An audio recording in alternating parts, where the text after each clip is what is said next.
This video was made possible by Patreon and by the contributions of viewers like you. Thank you. So a while ago I said online that I enjoyed a game's sequels more than the game they were based on. People got upset. One of them told me, probably in jest, that this was a crime punishable in every country's court of law.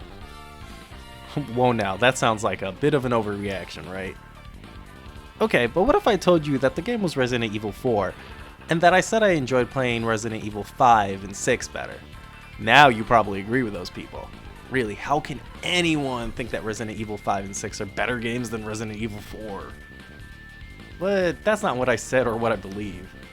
But even if I did, does it really matter? Resident Evil 4 is one of the most highly acclaimed and influential titles of the last few decades. It's made tons of money, been ported to almost every platform imaginable, and is loved by millions. Why would it matter if a few people don't agree? It's more than got its due. Well, it's because they're just wrong, right? Well, no, and also, that's the wrong question. A better one is, why are we so adamant about defending such established opinions on certain games? Why are we so obsessed with making sure the right games are appreciated, and so uninterested in alternative reactions to the others? In simple terms, these are the games that make up what we think as classics.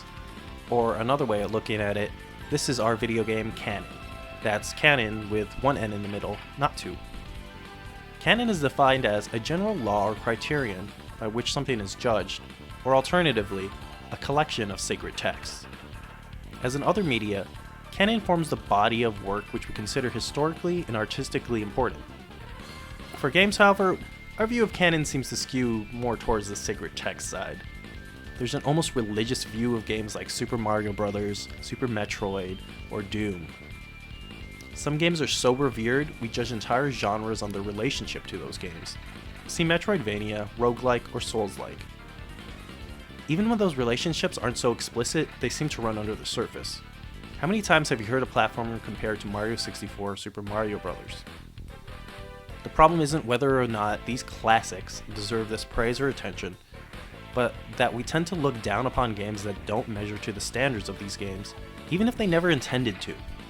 We look at games for what they're not for what they try to accomplish. Dynasty Warriors isn't good because it lacks the depth of a real brawler, like Devil May Cry. Modern shooters suck because they lack the speed of Doom. Yume Nikki is just a crappy ripoff of Undertale.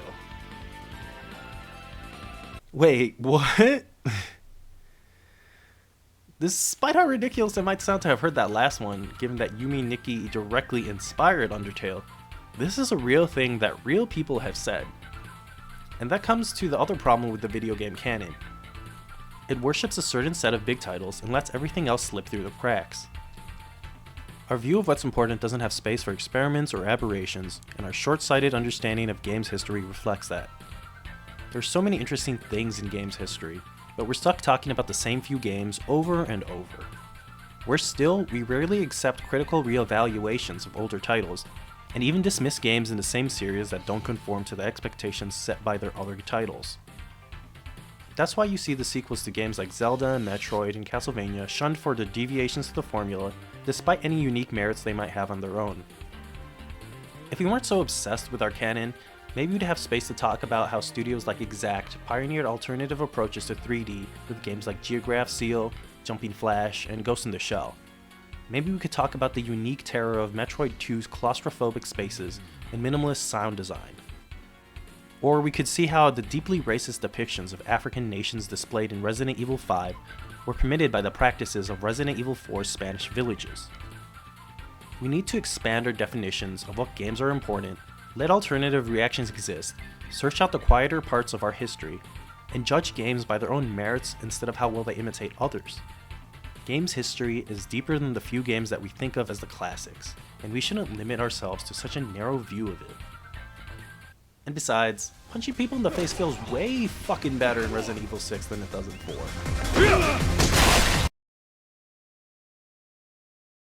Hey, if you like this video, why not check out these other videos? Or some of these relevant readings. Here's a few stories for those interested in exploring this idea of canon further. There's Picture in a Frame, a story I wrote last year that explores similar ideas and is what I developed my video on canon from. To follow up, try either this video on the Dragon's Trap or the original writing on how it provides an alternative to Metroidvania-style design.